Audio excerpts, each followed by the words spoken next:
Simple and ஈஸியாக sweet recipe பார்த்துடலாமா? இதுக்கு மைதா மாவு, சோடா உப்பு, ஜீனி, நெய், தயிர், பால் போட்டு நல்லா இந்த மாவை பிசைஞ்சுக்கணும்.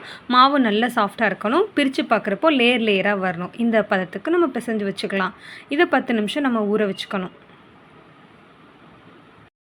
இப்போ சுகர் சிரப் ரெடி பண்ணுறதுக்கு 2 டம்ளர் சர்க்கரைக்கு 2 டம்ளர் தண்ணி ஊற்றி சிம்மில் வச்சுருங்க. ஒரு கம்பி பதம் வர வரைக்கும் கொதிக்க வைக்கணுங்க. ஒரு கம்பி பதம் வந்தால் தான் அந்த பாகு உள்ளே போயிட்டு அந்த ஸ்வீட் கூட சேரும். மாவு நல்லா ஊறி ரெடியாக இருக்குங்க. இப்போ நம்ம சப்பாத்தி மாதிரி தேய்ச்சிக்கலாம். தேய்ச்சிட்டு ஒன்றுக்கு மேலே ஒன்று அடுக்கிக்கணும். இதுக்கிடையில் நடுவில் நெய் தடவிக்கோங்க. அப்போ தான் நல்லா மொறுன்னு கிறிஸ்பியாக வரும். இதை நல்லா ரோல் பண்ணி சின்ன சின்னதாக கட் பண்ணிக்கணும். கட் பண்ணிவிட்டு லைட்டாக அமுத்தி எடுத்தால் சூப்பரான சுருள் பொடி ரெடி பண்ணியிருக்கோம். இதை நம்ம எண்ணெயில் போட்டு ஃப்ரை பண்ணணும்.